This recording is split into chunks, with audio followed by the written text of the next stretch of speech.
திருவம்பாவையின் 13வது பாடல். இந்த பாடல்ல வழக்கம் போல பெண்கள் தோழிகளை எழுப்ப வராங்க.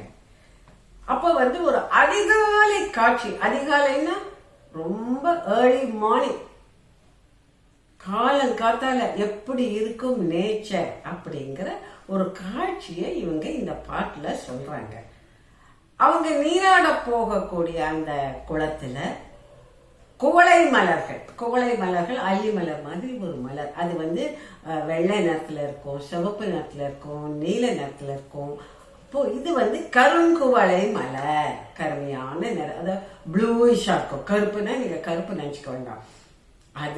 அதுக்கப்புறம் தாமரை மலர்கள் ஒரு பக்கம். இந்த எல்லா மலரும் அந்த குளத்துல மலர்ந்திருக்கு. அதுல ப்ராமினென்டா முக்கியமா கண்ணுக்கு தெரியறது பக்கம் பக்கமா மலர்ந்திருக்கிறது இந்த குவளை மலரும் இந்த தாமரை மலரும். அப்புறம் அங்க பறவைகள் எல்லாம் அங்க இருக்கு. அதுக்கப்புறம் பாம்புகள் வருது. எல்லாம் எதுக்கு வருது? இவங்க எல்லாம் அப்புறம் சில பேர் நீராட வந்திருக்காங்க. இவங்க எல்லாம் எதுக்கு வராங்க? தங்களை தூய்மைப்படுத்திக்கிறதுக்கு. தூய்மைப்படுத்துறதுன்னா அழுக்கெல்லாம் போக்கி தூய்மையா சுத்தம் செய்வதற்காக அவங்க வந்திருக்காங்க. புற தூய்மை, வெளியில தங்களுடைய உடம்பை தூய்மைப்படுத்திக் கொள்வதற்காக அவங்க வந்திருக்காங்க.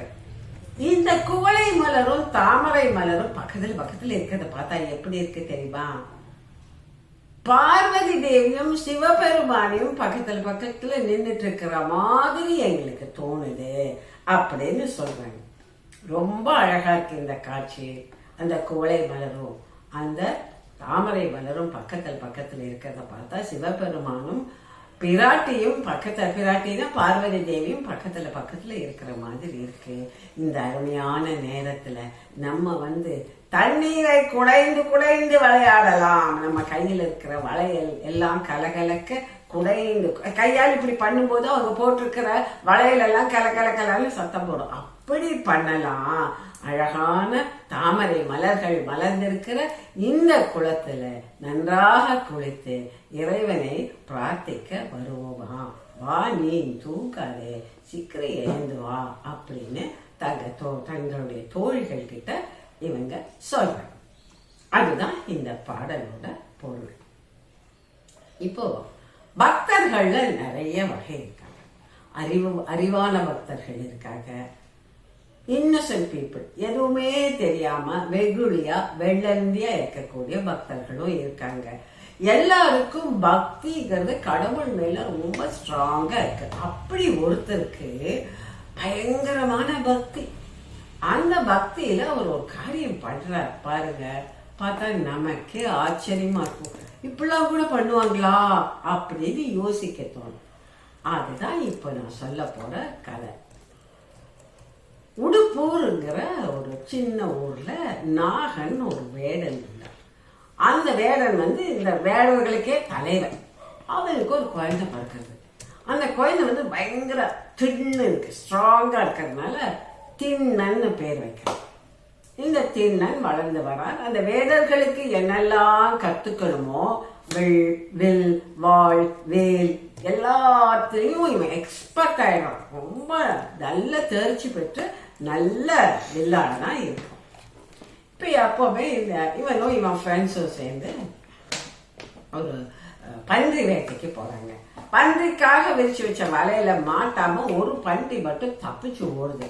அந்த பன்னியை துரத்திட்டு போகும் பொழுது ஒரு மலைப்பாங்கான இடத்துக்கு அந்த பன்றி போயிடுது. அங்க துரத்தி போகும்போது அவன் பன்றி எல்லாம் வேட்டை ஆடி முடிச்சிடறாங்க. அப்ப அவன் ஃப்ரெண்ட்ஸ் சொல்றான், இந்த மலை மேல குடுமி தேவர்னு ஒரு சாமி இருக்காங்களா, அந்த சாமியை நம்ம போய் கும்பிட்டுட்டு வரலாமா அப்படின்னு சொல்லி போலாமே அப்படின்னு இவங்கெல்லாம் போகும்போதே என்னமோ இந்த திண்ணனுக்கு ஒரு மாதிரி இன்பமா இருக்கும். இந்த ஜேர்னியே அவனுக்கு பிடிச்சிருக்கும்.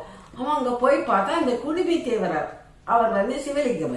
குடுமி தேவரை பார்த்த உடனே அவனுக்கு ரொம்ப பிடிச்சிருக்கு. பிடிக்கிறது மட்டுமல்ல, அந்த குடுமி தேவருக்கு பக்தி, அவர் மேல அவனுக்கு பக்தி உண்டாகுது. அவன் என்ன பண்றான், போகும்போது இந்த சுவாமி எப்படி கும்பிடுவாங்க, சாமிக்கு மேல தண்ணீர் ஊற்றுவாங்க.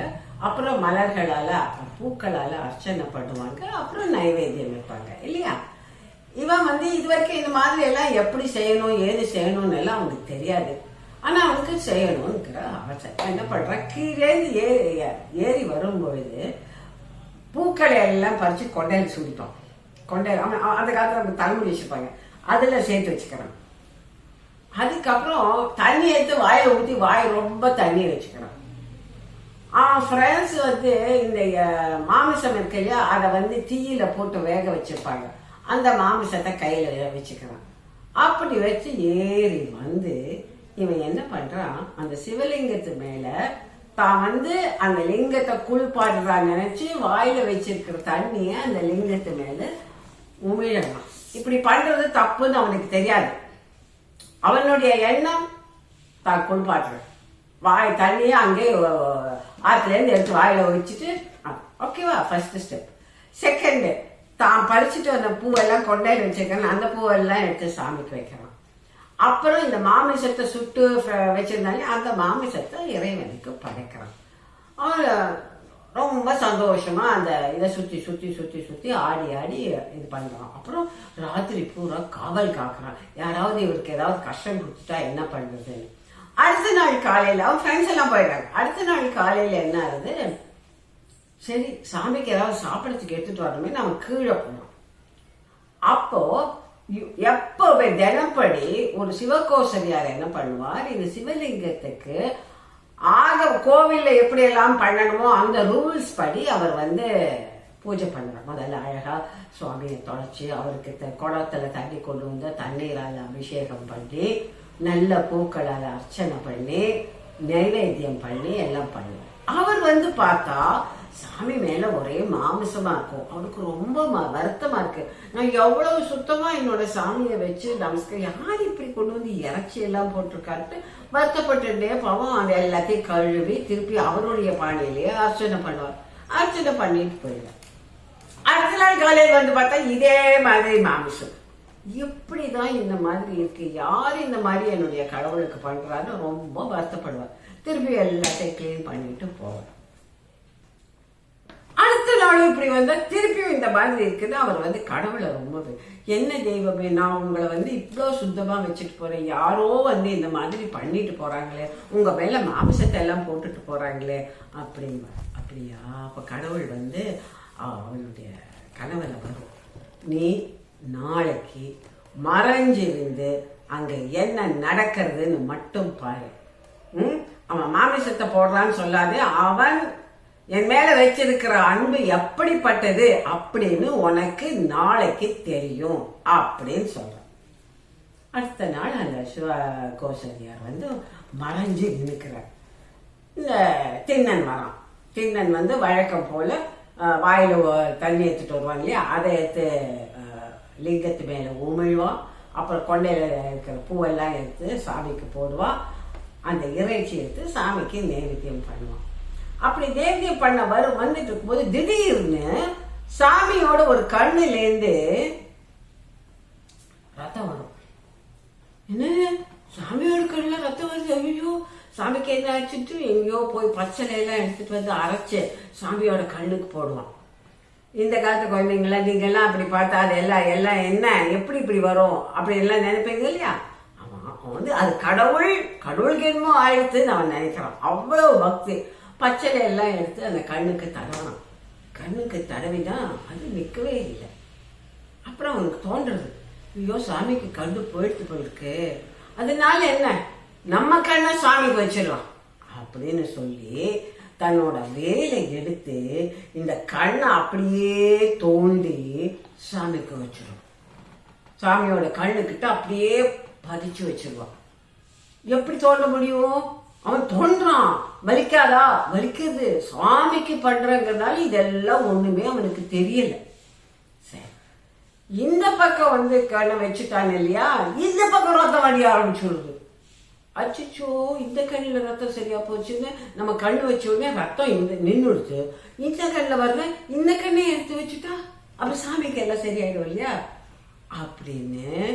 அப்ப கண்ணை ரெண்டு எடுத்துட்டா அவனுக்கு எப்படி எந்த இடத்துல வைக்கிறதுன்னு தெரியும். அதுக்காக கால் கட்டை விரல் எடுத்து அந்த கண் இருக்கிற இடத்துல அடையாளத்துக்கு வச்சுக்குவோம்.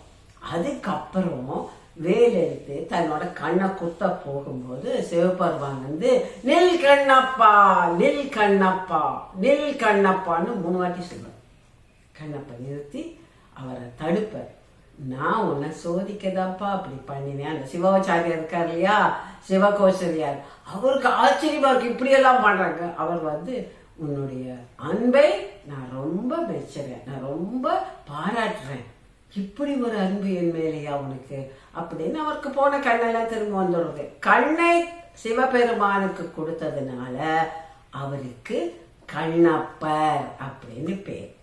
இந்த உடுப்பூருங்கிறது ஆந்திர மாநிலத்துல இப்போ கடப்பாங்கிற ஊர்ல இருக்கிற ஒரு சின்ன வில்லேஜ். அங்க நடந்த நிகழ்வு இது. இதை வந்து திருவிளையாடல் புராணத்துல ஒரு கதையா வருது. ஓகேவா? எப்படி கடவுள் மேல ஒவ்வொருத்தர் ஒவ்வொரு விதமான பக்தி செலுத்துறாங்க. கடவுள் அந்த பக்தி செலுத்துற எல்லாருக்கும் அருள் பாலிக்கிறார். அந்த பக்தி வந்து உண்மையான பக்தி, போலி பக்தி இல்லை. அவன் வந்து கண்ணப்பன் வந்து நிஜமாவே கடவுளுக்கு இப்படி ஆயிடுச்சு அப்படின்னு நம்பறான், நினைக்கிறான். தன்னை பத்தி கவலைப்படாம தன்னுடைய கண்ணை எடுத்து சிவபெருமானுக்கு வச்சான் இல்லையா, அதை பார்த்துதான் சிவபெருமான் அவனுக்கு அருள் புரிகிறான். நாளைக்கு 14வது பாட்டோட உங்களை வந்து சந்திக்கிறேன்.